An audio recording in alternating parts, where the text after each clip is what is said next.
Hey there, and welcome to True Scary Stories. Before we dive in, don't forget to hit that like button, subscribe to the channel, and drop a comment telling us where you're from and what time you're watching. That helps YouTube know you love creepy stories and it'll keep sending more your way. Story 1: The Janitor and the Locked Room.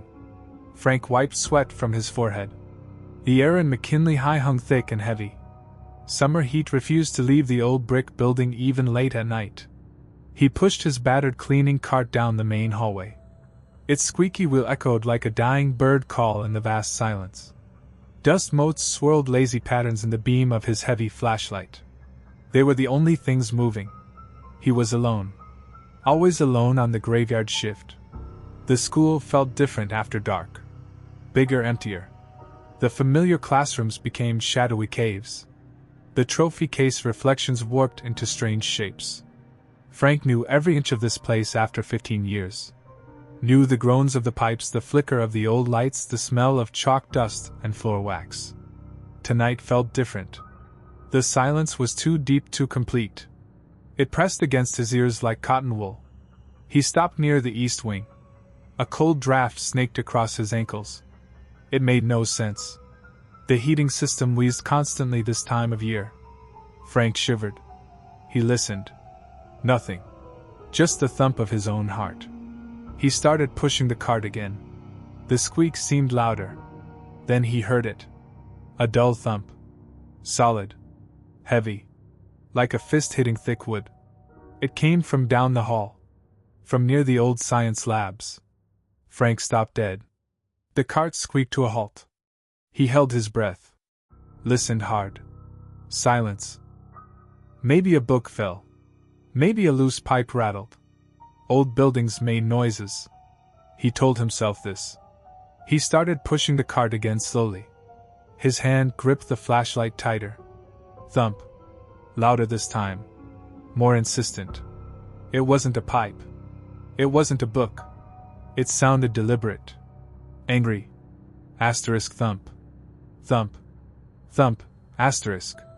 Frank felt the sound vibrate in his chest. It came from behind the door at the end of the corridor. Room 13. His blood ran cold. Not that door. Any door but that one. Room 13. Sealed shut before Frank even started working here. 20 years at least, the old-timers said.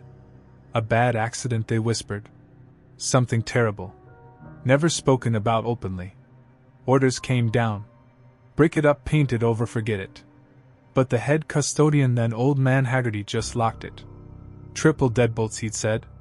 Good enough. Throw away the keys. Forget it exists. Frank had never questioned it. The door was just part of the building's landscape. Solid wood painted over so many times it looked like a scar.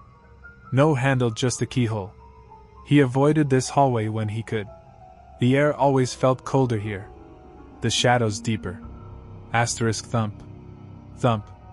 Thump. Asterisk. The banging became frantic.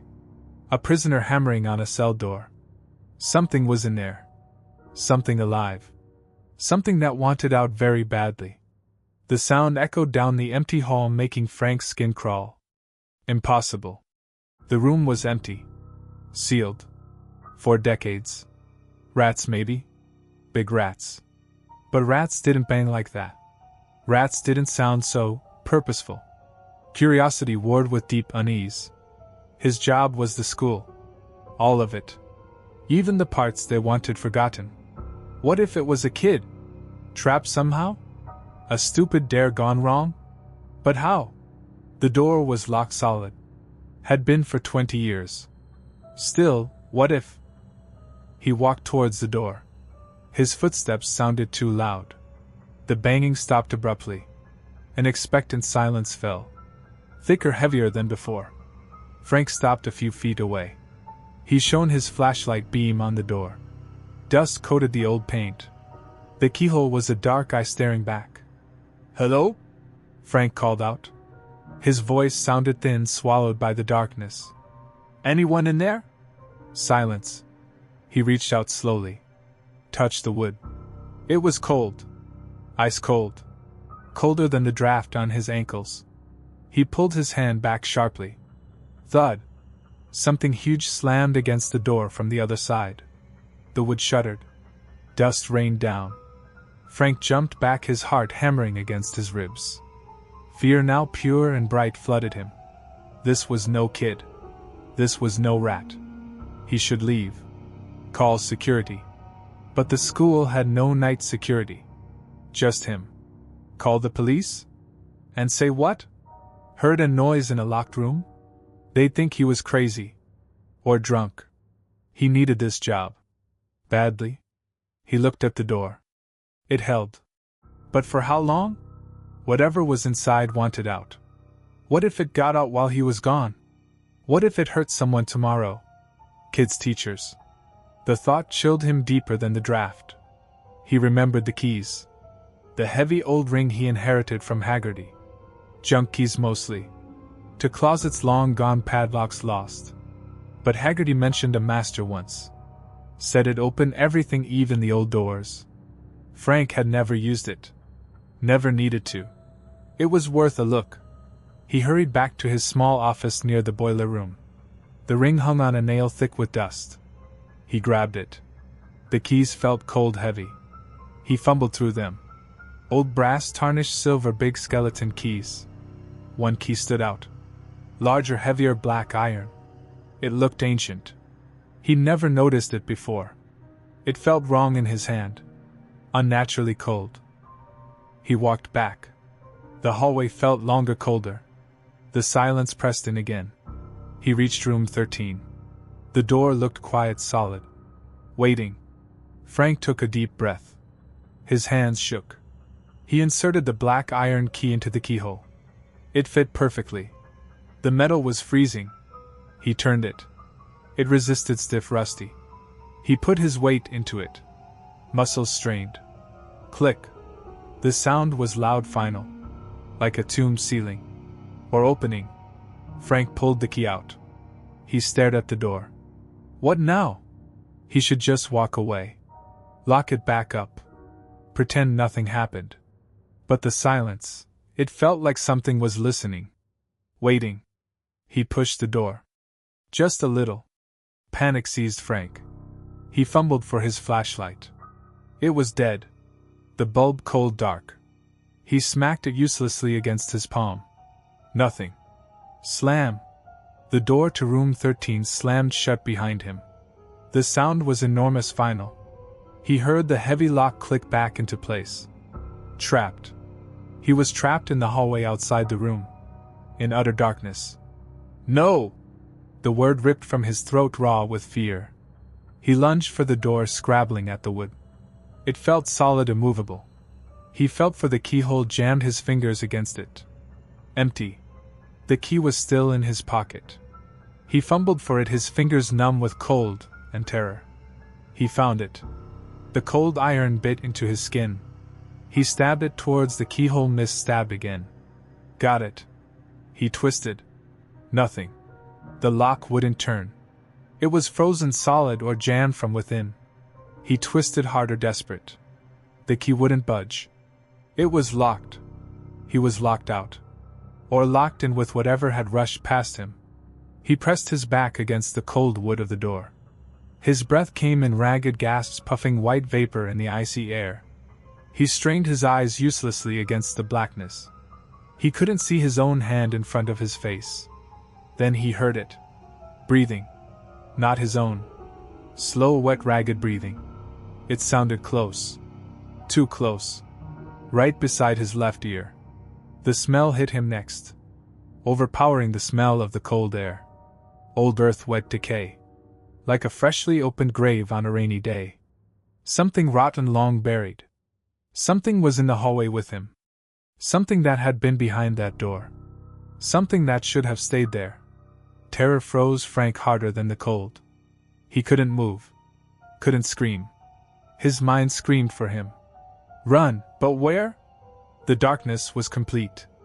He didn't dare move. He pressed harder against the door, wishing he could melt into the wood. A soft sound. A dragging sound. Like something heavy being pulled across the dusty linoleum. Slow. Deliberate.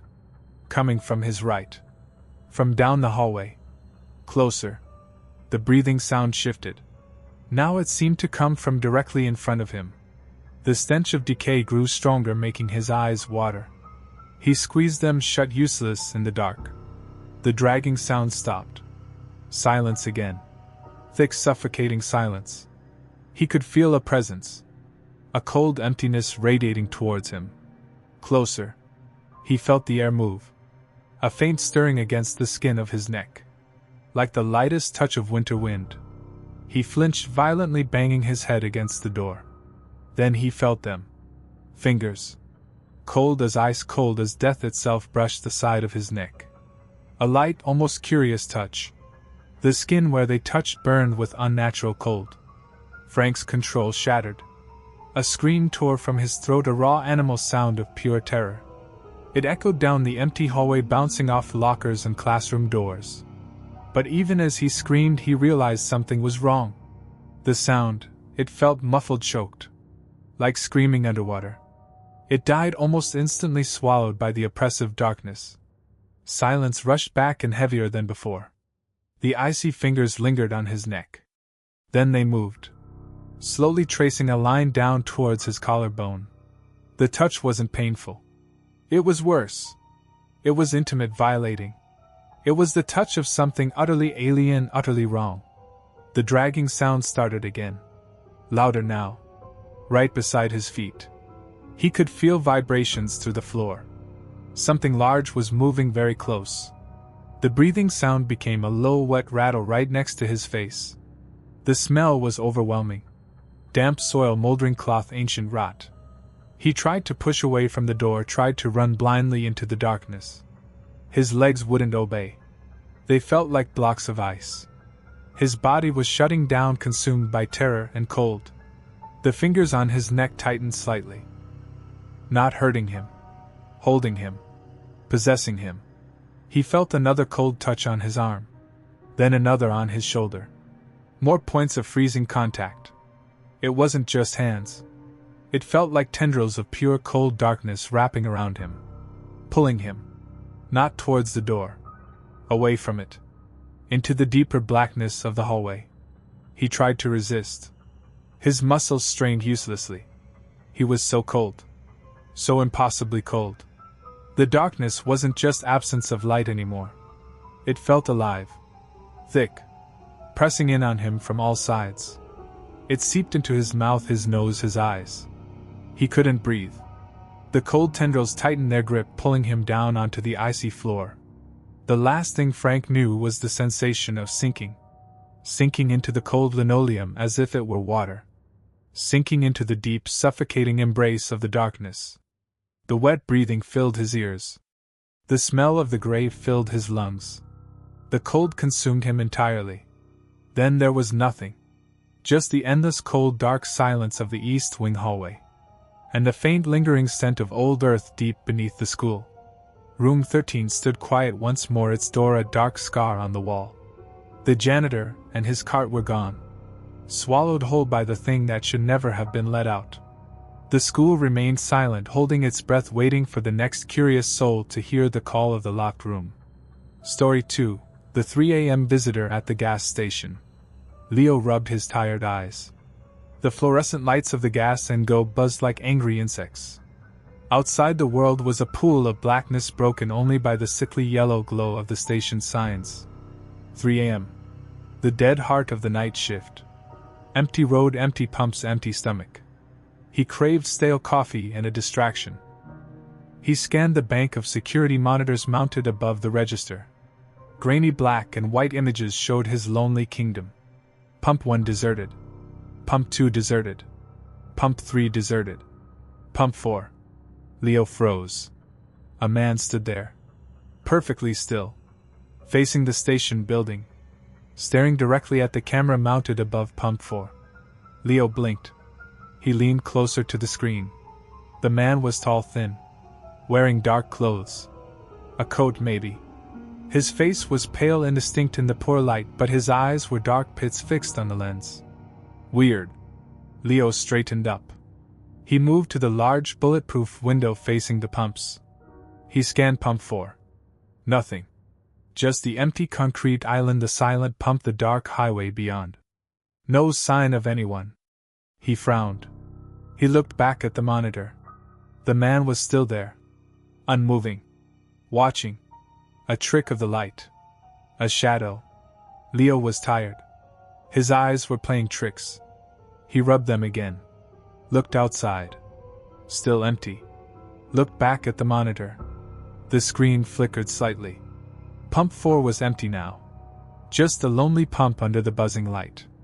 Leo let out a breath he didn't know he was holding. Definitely tired. He poured himself more lukewarm coffee. The bitter liquid did little to chase the unease. The next night crawled by. Leo's stocked shelves, wiped counters, watched the clock. The minutes felt like hours. He tried not to glance at the monitors too often. 2:55 a.m. His pulse seemed loud in the quiet. 3 a.m. exactly. He couldn't help it. His eyes darted to the monitor bank. Pump 1 empty. Pump 2 empty. Pump 3 empty. Pump 4. The man was back. Leo's breath hitched. Same position. Same dark clothes. Same pale face turned towards the camera. But something was different. Leo peered at the screen. The man wasn't standing right at the pump anymore. He was closer to the edge of the concrete island. A step or two nearer to the station building. Still staring with those dark, empty eyes. Leo lunged for the window. He pressed his face close to the cold, bulletproof glass, scanning pump 4 and the surrounding darkness. Nothing. Absolutely nothing. The pavement was bare. No movement in the shadows by the roadside ditch. He looked back at the monitor. The man remained. Solid. Unmistakable. Cold prickled the back of Leo's neck. This wasn't tiredness. This wasn't a shadow. He grabbed the phone receiver. His finger hovered over the buttons. Call the police? Say what? I see a man on camera who isn't really there? They'd laugh. Or worse, think he was high. He slammed the receiver down. He kept his eyes glued to the monitor. The man didn't move. Didn't blink. Just stared. At 3:15 a.m. the screen flickered and the man vanished. Leo spent the rest of his shift jumping at every sound, staring out the window until his eyes burned. Night 3. Leo arrived for work feeling sick. His boss Dave clapped him on the shoulder, oblivious. Slow night, Leo. Keep an eye out for truckers needing diesel. Leo nodded mutely. He watched the clock like a condemned man. 2:58. He stood rigid, facing the monitors. 3 a.m. The screen flickered. There. Pump 4. The man. Closer still. He stood halfway between the pump and the station door. Leo could see him clearer now. The coat looked old, threadbare. The pale face was gaunt, hollow-cheeked. The dark eyes weren't just pits, they looked utterly devoid of life. Like holes punched in paper. The man's mouth was a thin, hard line. He was definitely looking at the camera, at the building, at Leo. Leo whimpered. He spun towards the window. His heart hammered against his ribs. Outside, pump 4 was deserted. The yellow light spilled onto empty concrete. No tall, thin figure. No one. He whirled back to the monitor. The man hadn't moved. Then he did. Slowly, deliberately, the man on the screen lifted one foot. He took a single step forward. Towards the door. The screen flickered again, and he was gone. But Leo had seen it. The step. He was getting closer. Panic seized Leo. He called Dave. Boss, something weird is happening. Camera's acting up. Dave sounded sleepy, annoyed. It's an old system, Leo. Glitches happen. Check the connections tomorrow. Leo tried to explain the man. Dave cut him off. Probably a reflection, Leo. Or some drunk wandered off. Don't bother the cops unless he tries to break in. Dave hung up. Leo felt utterly alone. He locked the station door, even though it was always locked at night. It felt flimsy suddenly. He pulled down the security grate over the inside of the window, making his world a cage of metal bars. Night 4. Leo brought a baseball bat. He felt ridiculous holding it behind the counter. He drank coffee he couldn't taste. He watched the road counting headlights. Anything to avoid looking at the clock. 2:55. His palms were slick with sweat. 3 a.m.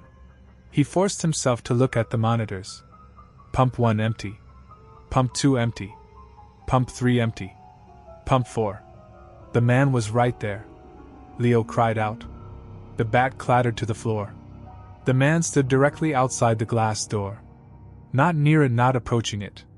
Right there. His pale, gaunt face filled the lower corner of the pump for camera's view. He was angled slightly, looking not at the pump camera anymore but upwards towards the camera mounted above the station door. His dark, empty eyes seemed to bore directly into Leo through the screen. His face was inches from the glass door. Leo knew it. The coat looked ragged like old burial cloth. The thin lips were slightly parted. Leo stood frozen. Terror rooted him to the spot. He couldn't look away from the monitor. The image was terrifyingly clear. He could see the pores on the man's waxy skin, the unnatural smoothness of his cheeks.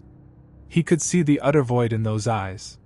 He could feel the intensity of that stare even through the screen. Then slowly, deliberately, the man on the screen turned his head. He looked away from the door camera. He looked directly down the lens of the camera above pump 4, the one Leo was staring at. His head filled the entire screen. Those black, empty eyes expanded, swallowing the grainy image. Leo felt a scream building in his throat, a silent pressure behind his eyes. He heard a sound. A soft, rhythmic sound. Behind him. Asterisk tap. Tap. Tap. Asterisk. Leo's blood turned to ice. The sound was unmistakable.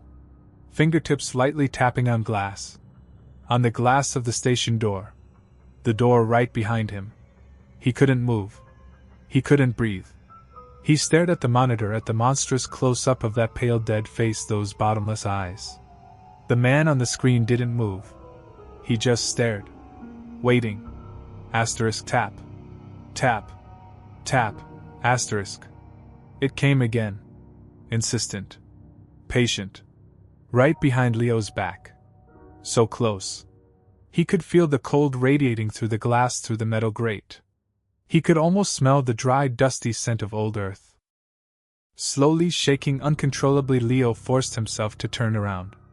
He moved inch by agonizing inch. He didn't want to see. He had to see. He faced the glass door. The security grate obscured the view, turning the night outside into fragmented squares. He peered through the bars. The yellow light above the door spilled onto the small concrete step. Empty. Nothing stood on the step. No pale face pressed against the glass. He scanned left and right. The parking lot was empty. The pumps were deserted. Relief, a cold, weak thing washed over him. A glitch. A horrible, vivid glitch. The sound must have been something else. Wind, maybe. A loose wire tapping. He almost laughed, a shaky, hysterical sound. Then he looked down. Through the bars at the bottom section of the glass door. At eye level, if you were kneeling outside. A pale shape filled the lower pane. It was a face. Pressed flat against the glass. Distorted by the pressure. The skin was stretched waxy white. The mouth was opened slightly in a silent O. And the eyes. 2 black holes filled with nothing. Staring directly up at him. Unblinking.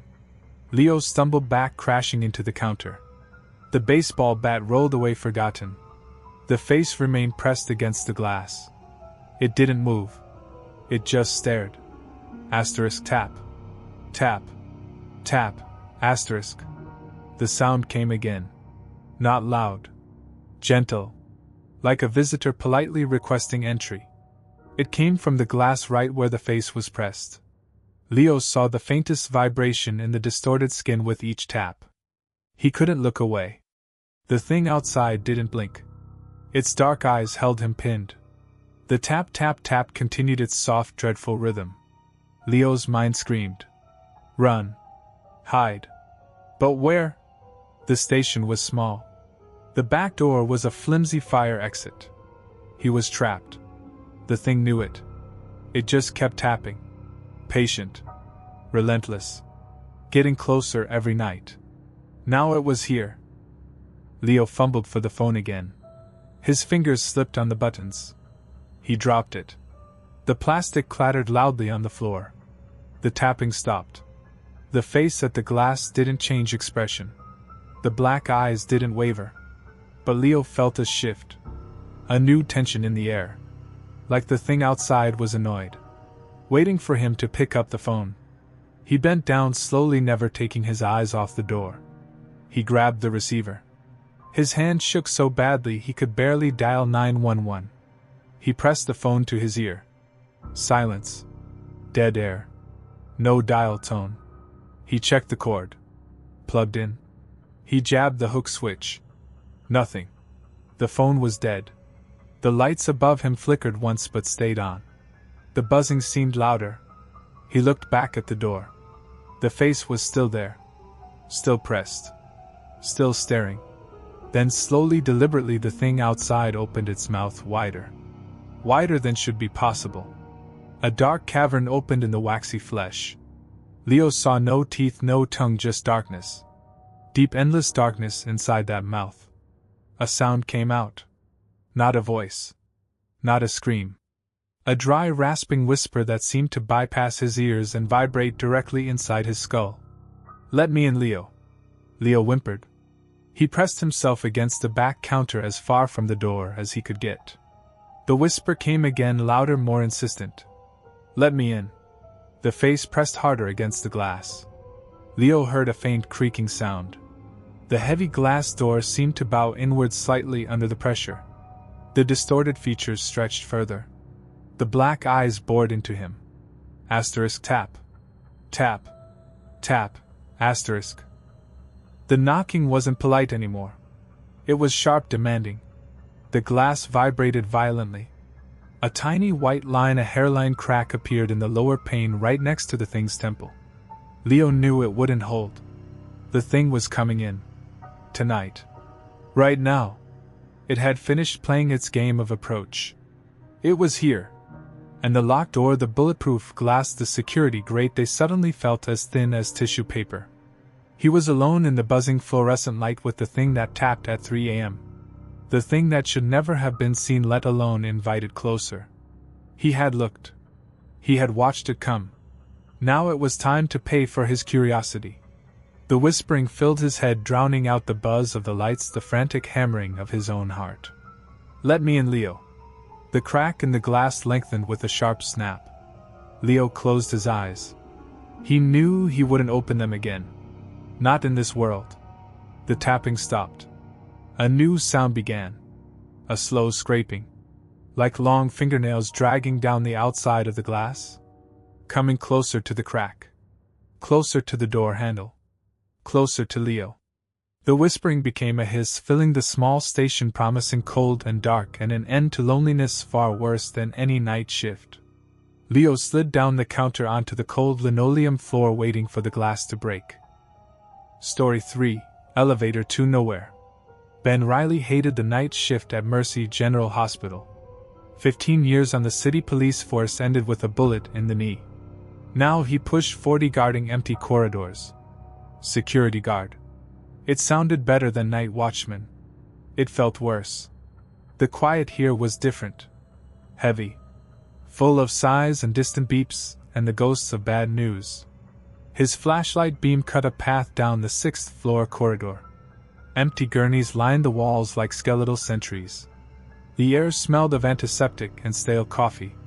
He checked doors, rattled handles, peered into darkened rooms. Routine. Mind-numbing routine. His knee ached, a constant dull throb. The elevator bank waited at the end of the hall. 3 elevators. A, B, and C. Elevator C was the oldest. It groaned. It shuddered. It smelled faintly of old bandages and disappointment. Ben preferred the stairs. His knee disagreed most nights. Tonight it screamed. Elevator C it was. He pressed the call button. The light flickered. The machinery above whined and clanked. The doors slid open with a tired gasp, revealing the worn metal interior. Ben stepped in. The fluorescent light inside buzzed like an angry fly. He pressed a button for level 3 security office. The doors closed slowly, sealing him in the humming metal box. The elevator descended. Level 6 light blinked out. Level 5. Level 4. It should have stopped at level 3. It didn't. It kept going down. Past level 2. Past level 1. Down. Further down. Ben frowned. Mercy General had no basement. The blueprints showed foundations, utility tunnels, but no proper basement level. The building sat on solid bedrock. The elevator lights flickered violently. The buzzing grew louder, harsher. A deep vibration thrummed through the floor. Down, down, down into darkness the elevator shouldn't possess. It stopped. The sudden halt jerked Ben forward. He grabbed the handrail. The overhead light flickered once, twice, then died completely. Pitch blackness. Silence. The oppressive hum of the hospital gone, replaced by a profound hollow quiet. Ben's own breathing sounded too loud. Panic started a cold trickle in his gut. He fumbled for his radio clipped to his belt. Static roared back at him, loud and meaningless. He thumbed the transmit button. Base, this is Ben. Elevator C is malfunctioning. Stuck between floors. Repeat, stuck between floors. Please respond. Only static answered. White noise hissing like a dead channel. He tried again. Base, come in. Dispatch anyone. This is Ben Riley. Elevator C is not responding. I think I'm below level 1. Please acknowledge. More static. Then a voice. Faint, distorted. Alone, it whispered through the noise. Then gone. Just a hiss. Ben slammed his fist against the control panel. Nothing lit up. He felt for the emergency call button. A small recessed circle. He pressed it hard. Held it. Nothing. No ring, no voice. Just the same thick silence. The elevator doors slid open. Not onto a familiar hallway. Not onto anything Ben recognized. A dim corridor stretched before him. Walls of cracked, dirty concrete. The floor was bare, uneven cement. Flickering fluorescent lights hung from exposed wires, casting long, jumping shadows. Some bulbs were dark, others pulsed erratically, buzzing with a strained, unhealthy light. The air that rushed in was cold, damp, heavy with the smell of mildew, stagnant water, and something else. Something metallic, sharp like old blood and ozone. Ben stared, frozen. This was impossible. Mercy General had no basement. Yet here it was. A forgotten place. A wrong place. The corridor seemed to recede into gloom, disappearing around a distant corner. Rusted metal gurneys stood abandoned against the walls, wheels missing, frames twisted. Broken monitors, their screens dark and cracked, lay scattered like discarded toys. Ancient medical equipment Ben couldn't name hulked in the shadows, covered in thick dust and cobwebs. He stepped back, instinctively pressing against the rear wall of the elevator. This was bad. Very bad. He hit the door close button repeatedly. His finger jabbed the worn plastic. Nothing happened. The doors remained stubbornly open, inviting the cold, damp air and the unsettling stillness. He needed to get the doors shut. He scanned the control panel again, desperate. Maybe a manual override. His flashlight beam swept across the dark corridor outside the elevator threshold. Dust motes danced in the weak light. Then he saw movement. Down the corridor to his left. Maybe 30 yards away. Near one of the broken gurneys. Something low to the ground. Dark. Moving fast. Not walking. Crawling. It moved wrong. Unnaturally fast. Fluid but jerky. Like a spider the size of a large dog.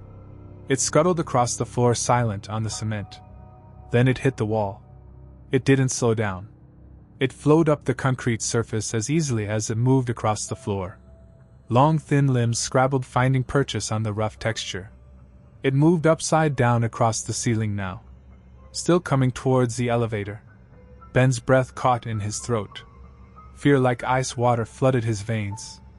His flashlight beam trembled wildly as he tried to track it. The thing was a blur of dark angles and pale glimpses. He saw flashes of unnaturally white skin stretched taut over sharp joints. Long thin fingers ending in points like claws. Its movements were silent except for a faint dry clicking sound like bones tapping together. It moved with terrifying speed straight towards the open elevator doors. It dropped from the ceiling, landing silently just outside the threshold. It crouched there in the flickering light barely 5 feet from Ben. It wasn't human. Not even close. Its limbs were too long, too thin, bending in impossible ways. Its body was hunched, skeletal, covered in patches of rough dark hide and patches of that dead white skin. Its head was low between its shoulders, no discernible neck. Ben couldn't see eyes, just deep dark sockets. Its mouth was a ragged slash filled with darkness. The clicking sound emanated from it, a constant dry rattle. It tilted its head slowly as if studying the light from Ben's flashlight. Then it took one slow, deliberate step forward into the elevator doorway, blocking his escape. Ben screamed. A raw sound of pure terror ripped from his throat. He slammed his fist down on the control panel, not caring what button he hit. He pounded the door close button again and again, his knuckles stinging. Asterisk, move. Close. Please, asterisk. The creature took another step. Its long thin arms snaked out towards him, claws flexing. The smell hit Ben stronger now, decay, ozone, and something sickly sweet like rotting fruit. The clicking sound intensified, filling the small elevator space. Just as the clawed hand reached for Ben's leg, the elevator doors shuddered. With a grinding groan, they began to slide shut. Slowly. Too slowly. The creature reacted instantly. It lunged forward, a blur of dark motion. Not towards Ben now, but towards the closing gap between the doors. It didn't want him trapped in here. It wanted out. A long gray hand shot through the narrowing gap. Fingers like cold bone claws scrabbled frantically against the inner metal of the door. The doors kept closing, grinding against the invading limb. The creature let out a sound. Not a scream. A high-pitched chittering screech like metal tearing. It pushed hard, trying to force the doors back open. The elevator groaned in protest. Ben pressed himself flat against the back wall, his heart hammering against his ribs. He watched in horror as the doors continued their slow, inexorable slide. They pressed against the thin gray wrist and the forearm. The chittering screech became deafening, filled with rage and frustration. The claws scraped desperately, gouging marks into the metal. With a final grinding crunch, the doors closed completely. They sealed shut, trapping the monstrous arm just above the wrist. The chittering screech became muffled, furious. Ben could see the arm twitching violently, straining against the unyielding metal. The doors held. Then the elevator lurched. Upwards. Fast. The trapped arm jerked wildly. Ben heard a horrible wet snapping sound. The chittering cut off abruptly. The twitching stopped. The gray hand and forearm went limp, dangling grotesquely in the gap between the doors. Ben stared, unable to look away. The hand was inhuman. Long gray fingers, sharp black nails. The skin looked leathery cold. The elevator climbed. Level 1 light blinked past. Level 2. The limp arm remained caught, a nightmare decoration. As the elevator approached level 3, the arm began to dissolve. Not melt. It seemed to unravel. To fray at the edges like old cloth, turning into wisps of dark gray smoke. The smoke smelled like burned hair and ozone. By the time the elevator dinged and the doors slid open onto the familiar bright sterile hallway of level 3, the arm was gone. Vanished. Only a faint acrid smell lingered. Ben stumbled out into the hallway, gasping.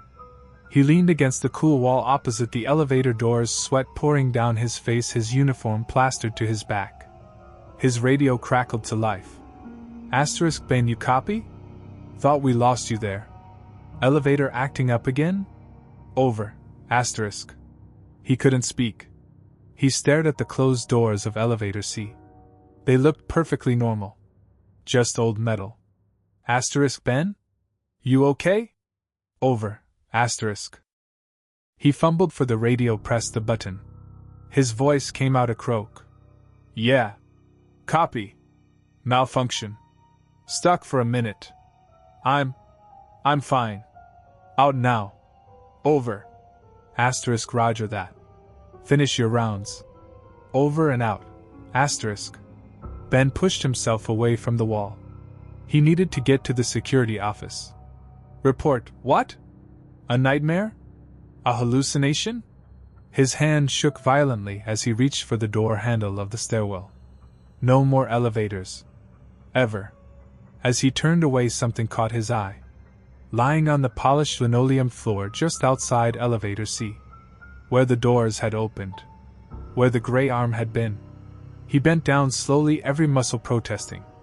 He picked it up. It was cold. Hard. Sharp.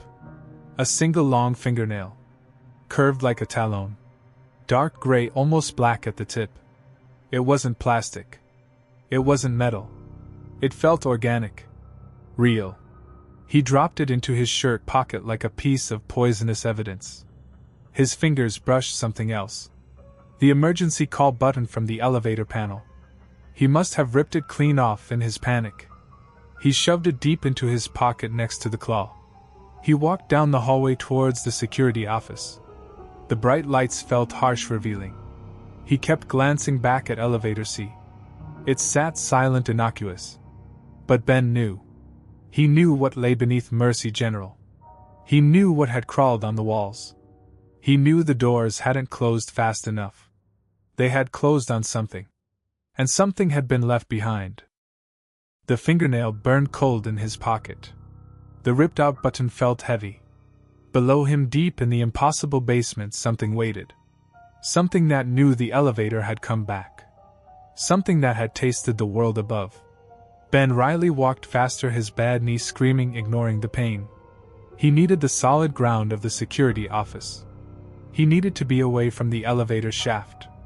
He needed to pretend the damp smell of mildew wasn't clinging to his clothes. He needed to forget the sound of clicking bones and that final wet snap. But the cold, sharp proof in his pocket whispered the truth. The basement was real. And it was hungry. Story 4. The call center voice. Sarah and Gwen hated the silence after midnight. The vast open-plan office of Telstar Solutions usually buzzed with hundreds of agents. Now it was a cavern of empty desks and dark monitors. Only the soft hum of servers and the glow of her own workstation broke the stillness. Gary snored softly 3 rows overhead down on his keyboard. Her only company. She adjusted her headset. Another hour. Just another hour. Her phone line blinked red. Incoming call. She pasted on her customer service smile. Thank you for calling Telstar Solutions. This is Sarah. How can I help you today? Static. Harsh, loud crackling filled her ear. Like a radio tuned between stations. She winced. Hello? Sir or madam? I'm having trouble hearing you. Could you speak up, please? The static faded slightly. Underneath it, a sound. Soft, low. Like fabric rustling. Or breathing. Slow, deliberate breaths close to the microphone. Too close. Sarah frowned. Hello? Are you there? Can you hear me? The breathing stopped. For a second, silence. Then a whisper. Faint, garbled. Not words. Just syllables. Muffled. Sarah strained. I'm sorry, your line is very bad. Could you repeat that? The static crackled again, then cleared abruptly. The whisper became distinct. A single word carried on a sigh. Sarah. Her name. Her blood ran cold. A prank. Had to be. Gary messing with her. She looked sharply over the partition towards his desk. Gary was still slumped forward, dead to the world, drool glistening on his keyboard. Not Gary. Who is this? Her voice sounded tight. This isn't funny. Sarah. The whisper came again. Louder. Clearer. It wasn't friendly. It was cold. Curious. Insistent. Sarah. Panic flared hot in her chest. She jabbed the disconnect button. The line went dead. Silence rushed back and too loud. Her heart pounded against her ribs. She stared at her monitor, at the call log. Internal extension 7B. The break room. The empty break room directly behind her workstation, separated only by a flimsy partition wall. Impossible. That room was dark, locked after hours. No one was there.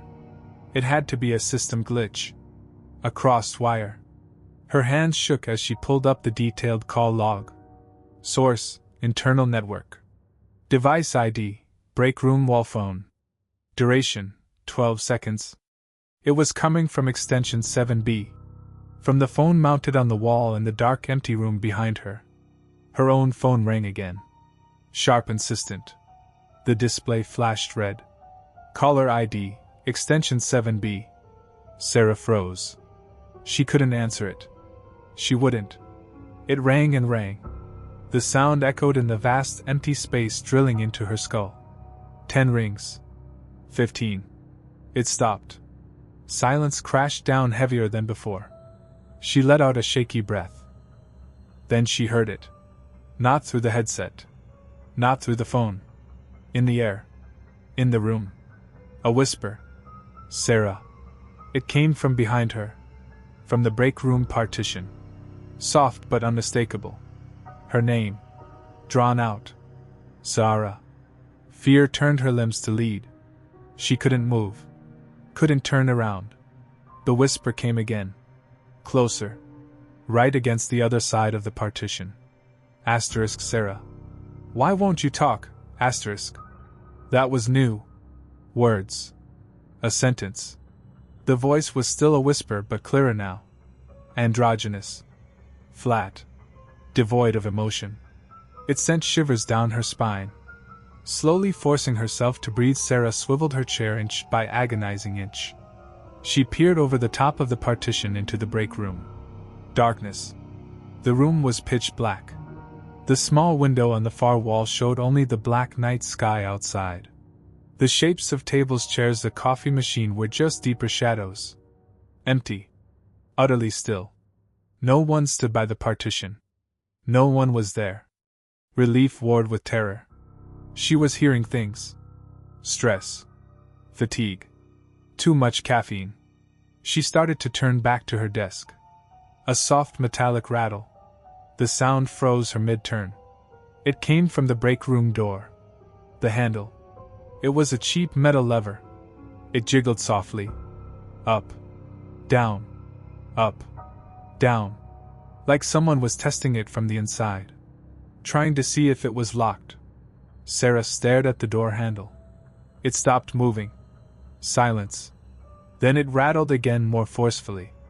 Clack, clack, clack. The sound was horribly loud in the quiet office. Gary!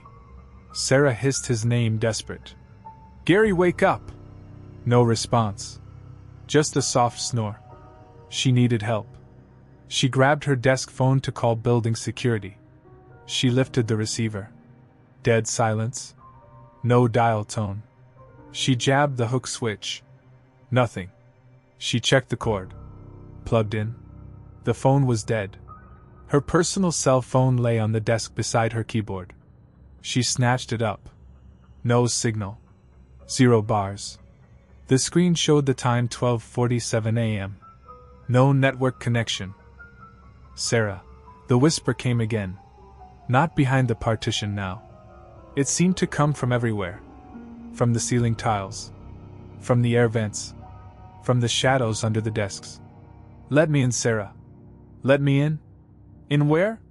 The break room was locked from the outside. She was outside. The whisper didn't make sense. The door handle rattled violently this time. Clack, clack, clack. The cheap lock mechanism groaned. Sarah scrambled out of her chair. She needed to get Gary awake. Needed to get out. She stumbled down the row of desks towards him, shaking. Gary! Gary, wake up! Something's wrong! She reached his desk, grabbed his shoulders, shook him hard. Gary! His head lolled. He didn't wake. His breathing was deep, regular. Unnaturally deep. Like he was drugged. She shook him harder, panic rising. Gary! The overhead lights flickered. Not just a quick blink. They dipped, plunged the office into near darkness, then flared back to full brightness. Then they dipped again. And again. A slow, sickening pulse. Light. Dark. Light. Dark. With each plunge into darkness, the air grew colder. The flickering light made the shadows jump and writhe. Sarah. The whisper was louder now. No longer coming from the break room. It was in the main office with her. You looked. You shouldn't have looked. She let go of Gary's shoulder, backing away from his desk. Her eyes darted around the vast space. The flickering lights made it impossible to focus. Shapes seemed to move in the corners of her vision. The break room door handle rattled constantly, now a frantic metallic drumming. You heard my name. The whisper surrounded her. It seemed to come from the empty chairs, the dark monitors, the ceiling itself. It wasn't one voice anymore. It was layered. Multiple whispers overlapping, saying the same thing. You heard my name. Now I know yours. The lights flickered faster. Strobe-like. Light. Dark. Light. Dark. In the flashes of darkness, Sarah saw things. Movement. A shadow flitting between desks. A dark shape hunched near the water cooler. A pale smudge against a far wall that looked like a face. Then gone in the light. Her heart hammered a frantic rhythm against her ribs. She needed to run. To the fire exit. Down the stairs. Out. She turned towards the main corridor leading to the stairwell doors. The whispers rose to a hissing chorus, filling her head. Stay! The break room door exploded inward. Not with a crash. With a sigh. A release of pressure. The door swung open silently on its hinges. Beyond it, the break room wasn't dark anymore. It glowed with a sickly flickering blue light. Like a broken television screen. Static filled the doorway. Thick shifting gray static that churned like fog. The whispering roared from it, a deafening rush of overlapping voices, hissing, sighing, moaning her name. Sarah, Sarah, Sarah! Sarah screamed. She stumbled backwards away from the static-filled doorway. Gary finally stirred, lifting his head groggily. What? Sarah? What's all the noise? His bleary eyes focused on the break room doorway. On the churning static. His jaw dropped. What the hell? A shape coalesced in the static. Tall, thin. Indistinct, like a figure seen through heavy snowfall. It stepped forward out of the doorway. Not walking. Gliding. The static clung to it like a shroud. It had no features, just a suggestion of a head, a suggestion of limbs. The whispering focus became one voice emanating from the static figure. Cold. Electronic. Endlessly repeating. Sarah, Sarah, Sarah, Sarah. Gary scrambled to his feet, knocking his chair over. Run! He yelled, grabbing Sarah's arm. Run! They bolted down the row of desks towards the main corridor. The static figure didn't run. It glided silently after them. Faster than it should move. The whispering followed them, a wall of sound pushing at their backs. The lights pulsed violently overhead, light dark, light dark. Gary reached the fire exit door first. He slammed the push bar. Nothing. The door didn't budge. He slammed it again, shoulder first. It's locked! Jammed! Panic choked his voice. Sarah looked back.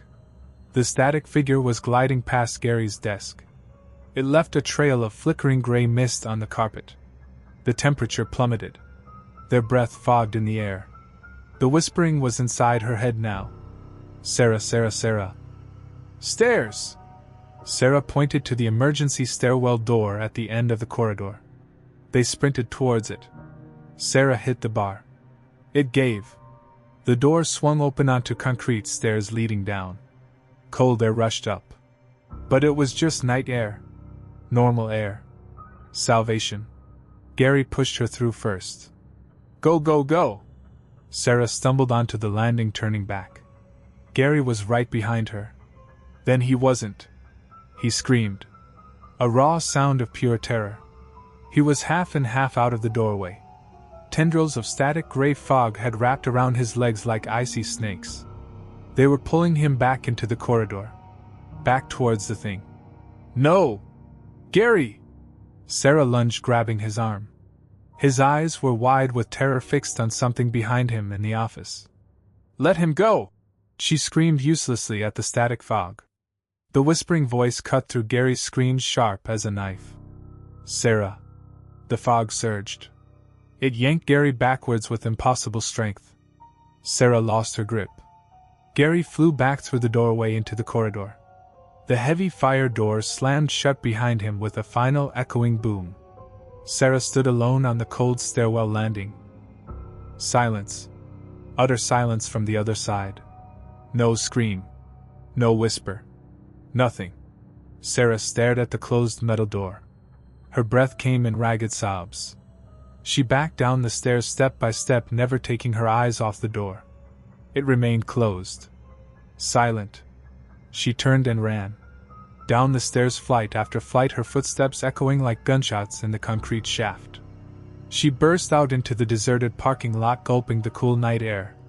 She didn't stop running until she was in her car, doors locked, engine started. She peeled out of the lot, tires screeching. She drove for miles, not knowing where to go. Just away. Dawn was painting the sky gray when she finally pulled over, shaking uncontrollably. She needed to call someone. The police. Telstar. Someone about Gary. She fumbled for her phone. It had a signal now. 3 bars. She dialed 911. Before she could press call, a notification popped up. New voicemail. Received 1:03 a.m. From unknown caller. Her finger hovered over the play button. Dread, a cold, heavy stone settled in her stomach. It couldn't be. She deleted it. The phone beeped. Another notification. New voicemail. Received 1:03 a.m. From unknown caller. She deleted it again. It reappeared instantly.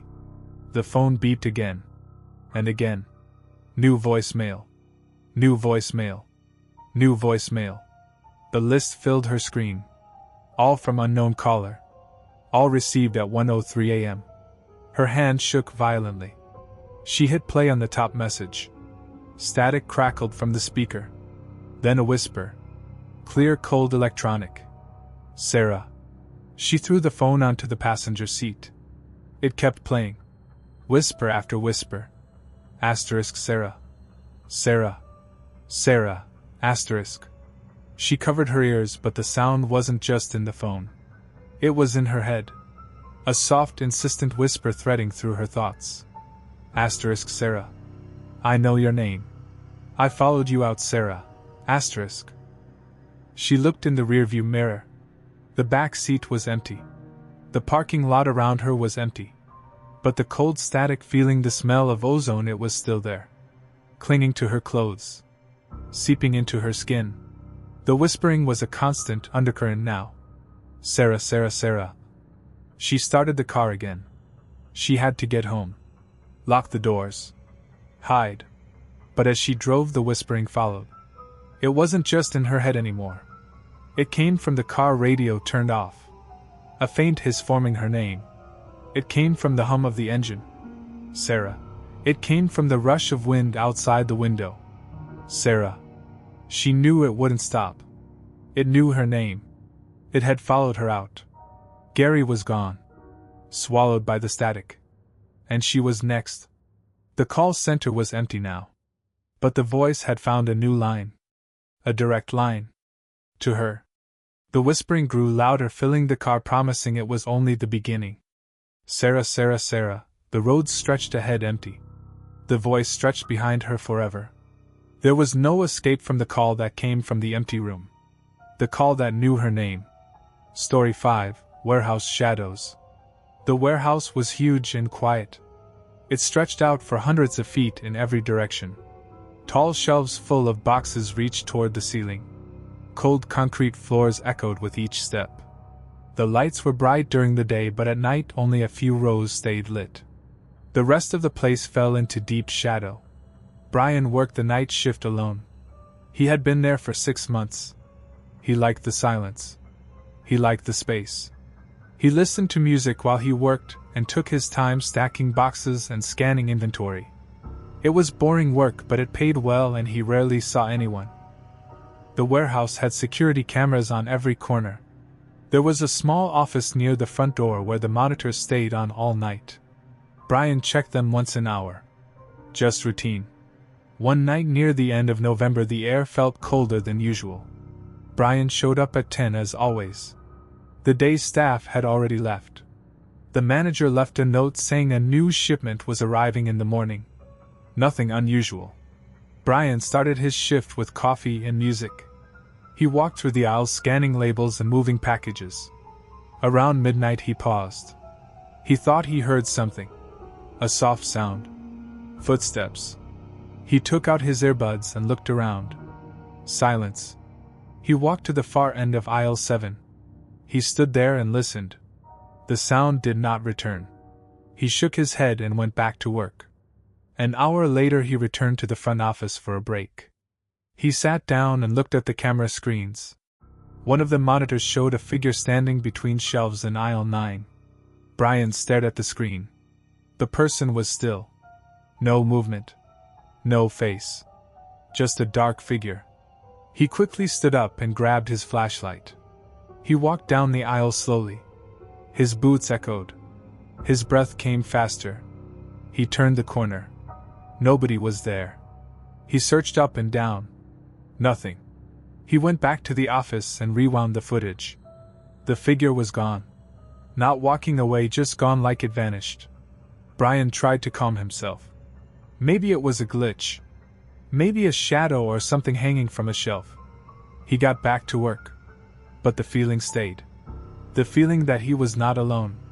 Every few minutes he looked over his shoulder. Sometimes he caught a glimpse of movement high on the shelves like something crawling above him. But when he looked there was nothing. Around 2:30 in the morning he tried to leave early. He had a key to the main door. He walked up and turned the handle. Locked. He tried again. Still locked. He tried the back exit. Same thing. He went to the office and called the manager. No answer. He tried security. No answer. His phone showed no signal. The warehouse was blocking the reception. He sat down in the office. Something was very wrong. Suddenly one of the monitors flickered. Then another. Static appeared for a second and then a new image came through. The camera showed a figure standing right outside the office door. Its head was tilted sideways. Its arms hung straight down. It was staring into the door. Brian jumped up and looked through the glass. Nothing was there. He turned back to the monitor. The figure was now inside the office, standing right behind the chair he had just been sitting in. Brian ran out of the room and into the main hallway. The lights above flickered and buzzed. The temperature dropped fast. He could see his breath. He heard something dragging across the floor. Slow, heavy footsteps behind him. He ran toward the loading dock. The large metal door was shut tight. He banged on it. Nothing. He turned around. At the end of the aisle stood the same dark figure. Now he could see it more clearly. It was tall with long limbs and a face that looked like it was wrapped in plastic. No eyes, no mouth. Just a smooth, pale surface. It raised one arm and pointed at him. Brian backed away. He turned and ran through the aisles, knocking over boxes. He ducked between shelves and climbed onto a ladder to get a better view. From up high he saw something move across the top of the shelves. Not walking. Crawling. There were more than one. He saw 2. Then 3. Their bodies bent and twisted. They moved like spiders. Crawling fast and silent. Brian climbed down and ran toward the power room. Maybe he could turn on all the lights. He opened the panel and flipped every switch. The lights in the warehouse blinked once and went dark. Total blackout. Only the emergency red lights stayed on. A soft clicking sound filled the air.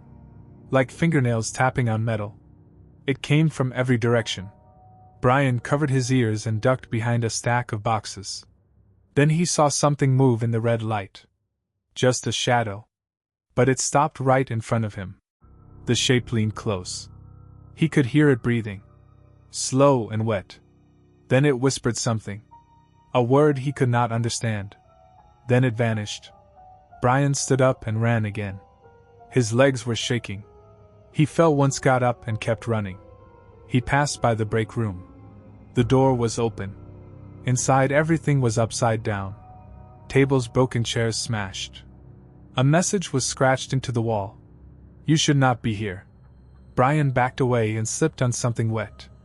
He looked down. A trail of black liquid led from the break room into the hallway. He followed it without thinking. The trail led to a storage cage that was always locked. But now the door hung open. Inside was a small wooden box. Strange symbols were carved into the lid. He picked it up. It was cold and heavy.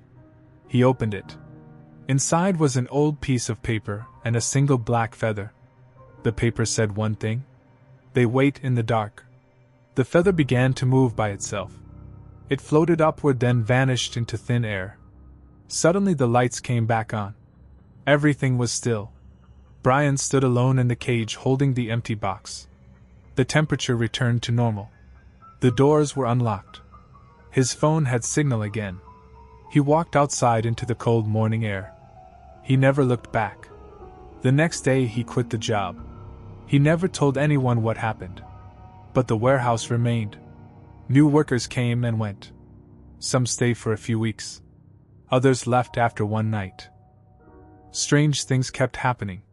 Shadows moved without people. Voices whispered from empty aisles. Security footage went missing. But the wooden box was never found again. And late at night, when the lights go dim and the shelves creak with age, something watches from above, waiting to be seen. Story 6. The Library That Breathes. Lena was a quiet student who worked part-time at the campus library. She loved books more than anything. The library felt safe to her. Peaceful. She liked the way the books smelled. She liked how the shelves stretched high like tall trees in a forest. Most of all, she liked working the night shift because it was calm and nobody ever bothered her. The library at Weston College was old. Very old. Built more than 100 years ago. It had 3 floors and a basement. The main floors were filled with study tables, computers, and rows of books. The top floor was used less often. Most students never went up there. The lights were dim, and the air felt thick and heavy. Lena had worked there for 6 months. She never had any problems. She would clock in at 8 and leave by midnight. She would shelve books, tidy the tables, and sometimes help a few students who stayed late. But most nights she was alone after 10. One night in December things began to feel different. That evening the sky was dark and heavy with clouds. Snow had started to fall and most students had gone home early. The library was nearly empty when Lena arrived. She greeted the day's staff as they packed up and left. By 9 she was the only one in the building. She started her usual tasks. She returned books to their shelves, cleaned the front desk, and wiped down the study tables. By 10 the whole place was silent. She walked up to the second floor carrying a cart of books. The overhead lights flickered once but stayed on. She pushed the cart through the aisles, stopping every few steps to shelve a book. Then she heard it. Breathing. It was soft and steady, like someone standing just behind the shelf. She froze. She listened carefully. The sound stopped. She walked around the rows slowly. No one was there. She shook her head and laughed nervously. Maybe it was the old vents. Maybe the building was just settling. She kept working. Then a book fell. It landed with a loud thud behind her. She turned quickly. A thick red book lay on the floor. She picked it up and looked at the call number. It belonged on the top floor. She added it to the cart and moved on. Another book fell. Then another. This time it happened right in front of her. She watched as a thin blue book slipped off the shelf by itself and landed at her feet. No wind. No shaking. It just fell. She picked it up and held it tightly. Her heart was beating faster now. She left the second floor and climbed the narrow staircase to the top floor. The lights up there were always dimmer. The air felt colder. The silence was deeper. She walked to the far corner where the old books were kept. She placed the red book back in its place. Then she noticed something strange. There was a gap between 2 books. A narrow space where something had been removed. and behind it on the shelf was a small book she had never seen before. It was black with no title, no author, no barcode. Just a plain black cover. She pulled it out. It was warm to the touch. She opened it. The first page was blank. So was the second. She flipped through the book. All blank. Then she looked again. Now words had appeared on the first page. "You finally found me." She blinked. The words were in handwriting. Neat and strange. Not typed. She turned the page. "Do not be afraid, Lena." Her breath caught in her throat. She did not speak her name. She did not think it. But the book wrote it. She slammed the book shut and placed it back on the shelf. She turned to leave. The breathing returned. Louder now. Closer. She walked quickly toward the stairs. The shelves creaked behind her. She looked back. One by one books began falling. Thump, thump, thump. She ran down the stairs to the second floor. She turned a corner and stopped. Every book on the shelves was shaking. Pages fluttered. Some flew open and began flipping wildly. She covered her ears. The sound of paper was deafening. It was like a storm of pages. Then it stopped. Everything was still. Books lay scattered on the ground. The air was thick and heavy. She picked up her phone to call security, but there was no signal. The lights went out. Only the red exit signs remained glowing in the dark. She turned on her phone flashlight and walked slowly toward the front desk. Then she saw it. A shadow standing between the aisles. It moved. Not walking. Gliding. It passed through the shelves like mist. She turned and ran. The stairs to the basement were open. She had never been down there. Staff were not allowed. But now the door stood wide open. She hesitated. The shadow moved closer. She ran down the stairs. The basement was cold and wet. The walls were made of stone. Old pipes ran along the ceiling. It smelled of mold and dust. She walked through the darkness. Her light flickered. Then she saw something. A desk. An old wooden desk in the middle of the room. On it lay the black book. She picked it up with shaking hands. The book opened by itself. "You should not have come here." She backed away. "Now you belong to the library?" She dropped the book and ran up the stairs. The door slammed shut behind her. She was back on the main floor. But something had changed. The shelves were taller. The aisles longer. The lights did not work. The windows were gone. It was like the library had grown around her. She ran toward the front doors.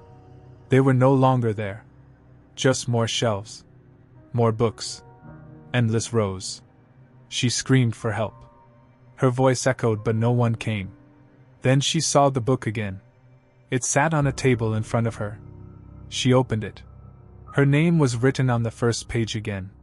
And this time so were her thoughts. Every word she thought appeared before she could say it. She turned the page. "You are the story now." She fell to her knees. The lights flickered once more. And the breathing surrounded her. From every side. Every shelf. Every book. The library was alive. And it would never let her go. Lena was never found. The library remained open. No one spoke of her. Some said she dropped out. Others said she transferred. But those who study late at night say they hear breathing between the shelves. And sometimes books fall on their own. One student found a black book with no title on the third floor. They opened it. And read a story about a girl named Lena who disappeared in the library. The book ended with one final sentence. "Now you have found me." The student dropped the book and left the library. They never returned. And the book waited for the next reader. Because the library never forgets. And it always breathes. Story 7. The Hotel Room That Should Be Empty. Nathan had been working the night shift at the Grand Haven Hotel for almost a year. The hotel was old but well maintained. It stood on a quiet street near the edge of town. Most of the guests were business travelers or tourists passing through. The building had 6 floors and almost 100 rooms. At night the place felt calm and still. Nathan liked his job. It was simple. Check in late guests, answer phone calls, watch the cameras, and keep the lobby quiet. Some nights were busier than others, but most nights were slow and quiet. The kind of quiet that made the hours pass slowly. On one cold night in January, the lobby was empty. The wind outside howled against the windows. Nathan sat at the front desk sipping coffee and watching the cameras. It was around 1:30 in the morning when the phone rang. He picked it up and said the usual greeting. A woman's voice whispered from the other end. She sounded nervous. "Hello, there is someone in the room next to mine," she said. "Room 405. They are making noise and I cannot sleep." Nathan blinked. He checked the system. Room 405 was not booked. "Are you sure it is room 405, ma'am?" he asked politely. "Yes," the woman replied. "The noise is coming through the wall. It sounds like someone is walking around and laughing. Please ask them to be quiet." Nathan thanked her and told her he would check it out. He hung up and stared at the screen. The booking system clearly showed that 405 was empty. It had been out of service for months. The last guest who stayed there had complained about water damage. The manager had locked it until repairs were made. Nathan stood up, grabbed the master key, and walked toward the elevator. The halls were quiet as he stepped out on the 4th floor. The carpet muffled his steps. The lights flickered slightly as he moved toward room 405. He stood in front of the door and listened. Silence. He knocked once. No answer. He unlocked the door and pushed it open. The room was dark and cold. Colder than it should have been. He stepped inside and turned on the light. The room looked untouched. Beds still made, curtains closed. The air smelled dusty and damp. Then he noticed something. The bathroom door was slightly open. He walked over and pushed it. Nothing was there. He turned to leave, but as he stepped back into a hallway, he thought he heard something behind him. A soft laugh. He turned around quickly. Empty room. He shook his head and closed the door. Maybe the guest upstairs heard a sound from another room. Old buildings made strange noises all the time. He returned to the front desk and wrote a note in the logbook. Guest complaint from room 406. Checked room 405. No signs of occupancy. Nothing unusual. He sat down and went back to watching the monitors. But he kept glancing at the feed from the 4th floor. At 2:10 the camera picked up movement outside room 405. Nathan stared at the screen. A figure stood in front of the door. A woman with long dark hair wearing a white nightgown. She was not a guest. She just stood there for several minutes facing the door. Then she slowly turned and looked directly at the camera. Her eyes were wide and empty. Then the screen went black. Nathan's heart skipped a beat. He tried to refresh the camera feed. No response. He picked up the phone and tried to call the 4th floor. The line was dead. He grabbed his flashlight and went back upstairs. When he stepped onto the 4th floor, the hallway felt colder. All the lights were still on. He walked slowly toward room 405. No one was there. He checked each door. All were locked. Then he saw something. The door to 405 was open again. He had closed it. He was sure. He stepped inside with his flashlight. The room was dark again. The light switch did nothing. He walked to the bed. It was no longer made. The sheets were pulled back like someone had just gotten up. A pillow lay on the floor. The closet door was wide open. He pointed the flashlight inside. Empty. Then the bathroom light turned on by itself. Nathan froze. He walked slowly to the doorway. The mirror was fogged. Written in the fog were the words, "Why did you wake me?" Nathan stumbled backward. The door slammed shut. He grabbed the handle and pulled. It opened easily. The hallway was silent. He ran down the stairs and returned to the front desk. The monitors were all static. He rebooted the system. The screen blinked and showed something strange. Room 405 was now marked as occupied. A name was listed. Caroline Mason. But there was no check-in record. No ID. No payment. Just the name. He searched the hotel database. No guest with that name had stayed in the last 5 years. Then he checked the records for the room. 5 years ago, a woman named Caroline Mason had died in that room. She had been staying alone. The maid found her in the bathtub. No one knew why she was there. No one knew how she died. The cause was never confirmed. Since then, the room had been empty on and off. Guests who stayed there complained of strange noises and cold air. Some saw shadows. Others heard voices. That is why it had been closed again. Nathan stared at the screen. Then the printer at the front desk started printing by itself. A long sheet came out. At the bottom it read, "You are next to me now." Nathan looked up. The lobby was empty. But he felt eyes on him. Watching. He turned around slowly. No one was there. He stood up and walked toward the door.